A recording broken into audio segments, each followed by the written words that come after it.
Alors, elle a dit quelque chose de très très important ici, au sujet du fait de s'adapter dans le milieu de l'autre. La première des choses est que moi, quand j'avais les amis, je ne savais pas que j'allais t'épouser. Je ne m'en vais pas chercher des amis en disant, est-ce qu'il ira bien avec ma femme?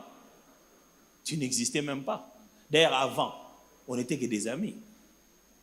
Et moi, je n'étais que ton ami aussi. À part moi, tu avais aussi d'autres amis. En plus, on a grandi ensemble. Je sais qu'il y a des gens qui m'énervaient, mais qui marchaient bien avec toi. Donc, l'amitié n'est pas une chose que vous allez juste demander à quelqu'un de rompre. Pourquoi? Parce que lorsque vous demandez à quelqu'un de rompre une amitié de force, il a fait passer en mode fictif. Ça, vous le poussez à devenir secret. Alors, je me rappellerai toujours de cette affaire.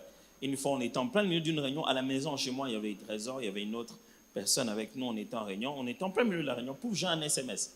Quelqu'un m'écrit « Je t'aime ».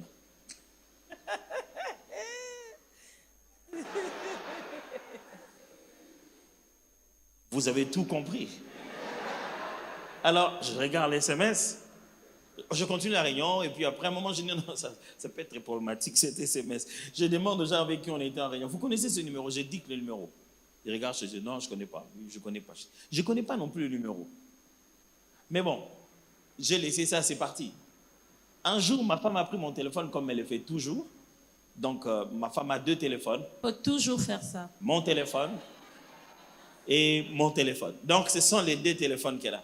Du coup, elle a pris mon téléphone, elle a regardé. Elle dit, ça, c'est qui? Moi, je dis, moi aussi, jusqu'aujourd'hui. Je ne sais pas qui c'est.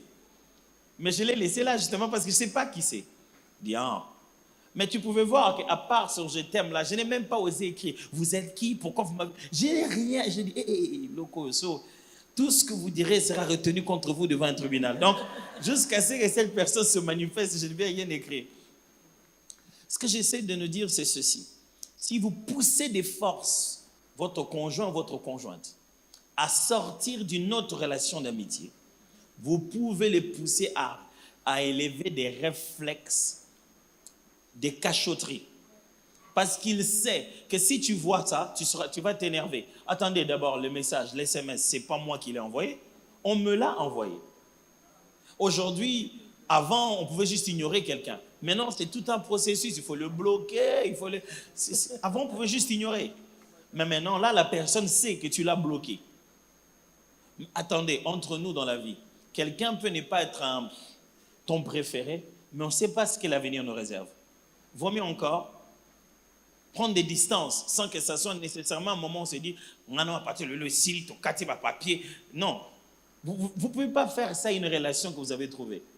N'oubliez pas, vous, homme, vous, femme, n'oubliez pas, vous êtes aussi l'ami de quelqu'un d'autre. Dans son couple là-bas, on se fâche aussi pour vous.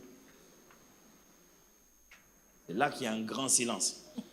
Parce que personne n'ose imaginer que lui pourrait être une raison de dispute dans un autre couple. Pourquoi? Vous êtes raison de dispute parce que vous, pas parce que vous avez des sentiments vis-à-vis de cette personne ou vous devenez dangereuse comme personne. Non, parce que dans ce couple-là, le conjoint ou la conjointe qui est votre ami, son ami, son conjoint, sa conjointe, écoute-moi patient, expliquons.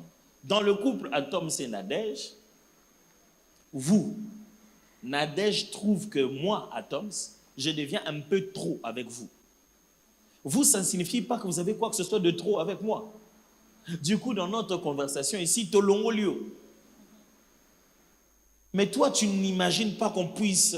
Et toi, à ce moment-là, tu continues à rester ami et fidèle. Plus tu manifestes ta fidélité, plus ça énerve ma femme. Alors, si ma femme continue à insister, je ne veux plus la voir. Ça demande de la délicatesse pour cela.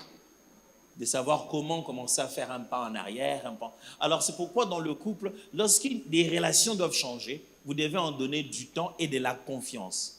Surtout, ne jamais arriver à un point où l'autre commence à mener une vie fictive. Il s'appelle, surtout si ton mari ou ta femme est capable de dire à la personne là, qu'elle ne m'appelle pas, ma femme est là, ça devient dangereux. Vous croirez que, pourquoi elle ne l'appelle pas? Ça veut dire qu'il y a quelque chose qu'elle cache. Mais non, ça peut juste être aussi que vous avez un mari ou vous avez une femme qui ne sait pas dire non, qui est tellement gentil, qui s'est dit pourquoi je vais juste... Et maintenant qu'elle a tellement peur et qu'elle te respecte tellement, toi, sa femme ou son mari, il est pris en sandwich. Il ne sait pas lui dire que ma femme n'aime pas qu'on parle, mais quand on l'appelle, comment ça va? Oui, ça va.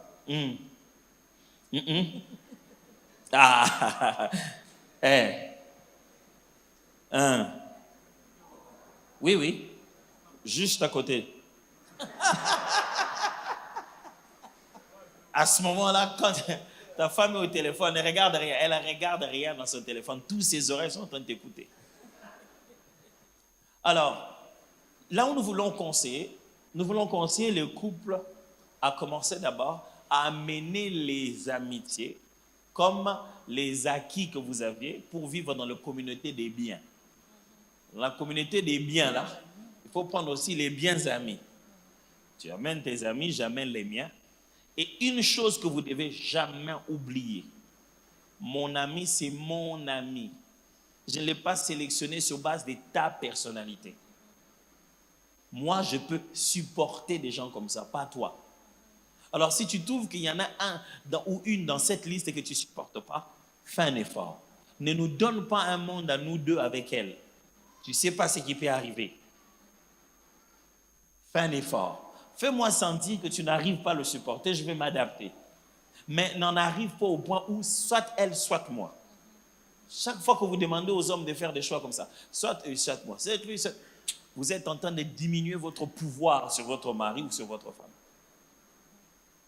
Est-ce que ça, c'était clair? Maintenant que vous êtes ensemble, vous devenez une personne. C'est-à-dire, la Bible dit, vous devenez une seule chair. Ça signifie que vous devez être capable de choisir des amis qui vous ressemblent maintenant en tant que profil. Ce n'est plus mon ami, ce n'est plus son ami, c'est l'ami du couple. C'est le couple ami. Vous devez tenir compte maintenant des uns et des autres. Des fois, vous sortez d'un couple, l'homme, il est très intéressé. Il dit non, mais ce monsieur m'a beaucoup épaté. Il dit, moi, ce n'est pas comme dit qui est bon, on a encore été. Alors, entendez-vous sur cela? Non. Alors, on va juste commenter rapidement un dernier détail avant de vous donner la parole parce que on dirait que je suis en même temps ici, en même temps à la main de compassion. C'est au sujet du travail.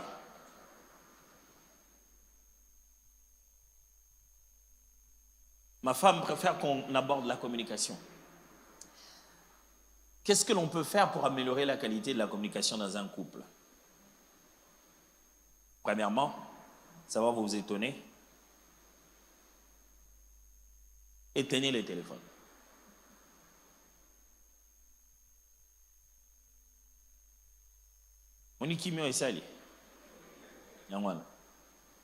Aussi difficile que ça puisse vous sembler, tant que le téléphone sera au centre de votre relation, vous ne parlerez pas. Et pour ça, vous devez en parler. Vous devez le dire, éteins un peu. Des fois, ma femme m'a dit, tu es arrivé tout le temps sur le téléphone. Des fois, moi, je dis, chérie, on mange, éteins un peu ce truc-là.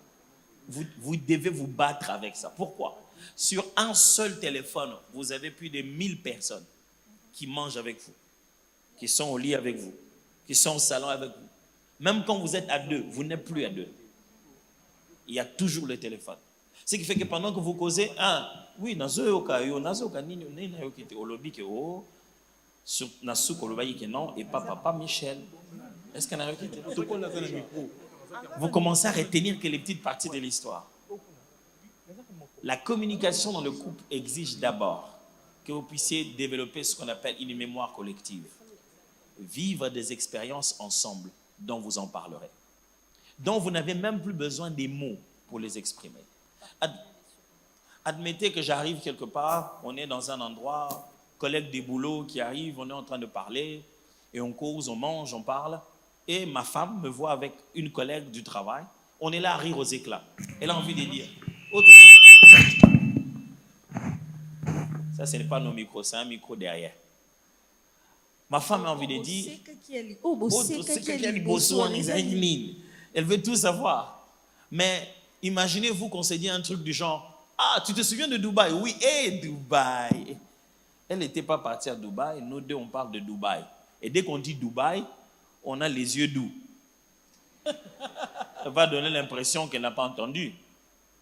Le soir, au moment où Satan et moi, je passe comme ça. Dubaï. La nuit, je me réveille. Dubaï. C'est pas moi, en tout cas, c'est pas moi. Non, ça, c'est... Elle ne ferait pas ça. Ce que j'essaie de dire ici, c'est qu'elle va se sentir jalouse parce que vous partagez quelque chose de si personnel avec cette autre personne, de si intime, qu'elle n'a pas. On ressent l'intimité dans deux personnes quand ils n'ont plus besoin des mots, ils n'ont plus besoin de finir la phrase pour communiquer ce qu'ils sont en train de se dire. Comme je le disais tout à l'heure, on a dit Dubaï, tout le monde arrive aux éclats. On se dit, c'était quoi l'affaire? Tout le monde veut savoir. Et la femme et le mari veulent être cette personne avec qui tu ris aux éclats.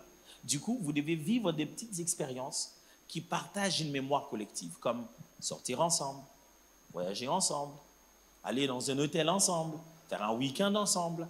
Ensemble, c'est le plus grand secret. Vas-y, Jeanne. Oui, comme il a dit tout à l'heure, partager, comme il a dit, mémoire collective. Donc, on devait avoir des souvenirs, des choses que, même au milieu de plusieurs, lorsque même vous dites un mot, ça vous ramène à un événement que vous avez partagé vous deux. Et cela est très important. Avec le temps que nous avons maintenant, la femme travaille, l'homme travaille, tout le monde est occupé. Il faut se battre. Ce n'est pas toujours facile de faire des choses ensemble, mais il faut se battre pour avoir le temps ensemble. Mon mari et moi, souvent il peut aller en voyage sans moi. Alors, en rentrant, il peut se dire, bon, je vais rentrer lundi, mais tout le monde saura qu'il va rentrer mercredi. Il préfère que de l'aéroport, le lundi, là, on trouve un hôtel, on passe 2 jours ensemble. Parce que lorsque nous allons rentrer chez nous à la maison, nous allons rentrer dans nos activités. Et quand les gens savent que vous êtes là, vous serez occupés. Alors, on va 2 jours ou 2 nuits seulement à l'hôtel. Sans enfants. Sans enfants. Surtout quand les couples ont des enfants. Les femmes exagèrent. Bébé à cause. Quand tu l'as sans épousé, enfants. Ming, sans enfants. Il insiste parce que nous, les femmes, on exagère aussi. Souvent, l'homme ne se retrouve plus. Tu es tout à gauche, bébé à droite, bébé à gauche, t'es comme ça, tu laisses comme ça. L'homme ne se retrouve plus, surtout cette partie-là aussi. Il faut donner du temps à son mari. Donner du temps à son mari, passer des moments ensemble, aller manger quelque part, faites un tour, partagez quelque chose, battez-vous pour avoir à passer du temps ensemble. Cela est très, très important. Très important. Des fois, il y a souvent les femmes, moi je parle à la place des femmes, souvent, parce que j'ai aussi des femmes qui viennent parler avec moi, et les hommes aussi. Les femmes, des fois, ne se rendent pas compte. Les hommes aussi se plaignent. Ils t'avaient épousé, tu étais, comment on dit, toujours apprêté. Ils rentrent à la maison, tu es toujours... Tu as une robe là, au bas, c'est là, on conseille pour que nous boive. Tu portes que cette robe-là. Tu es tout le temps débraillé à la maison, débraillé. Mais quand tu sors, tu es apprêté et tout ça.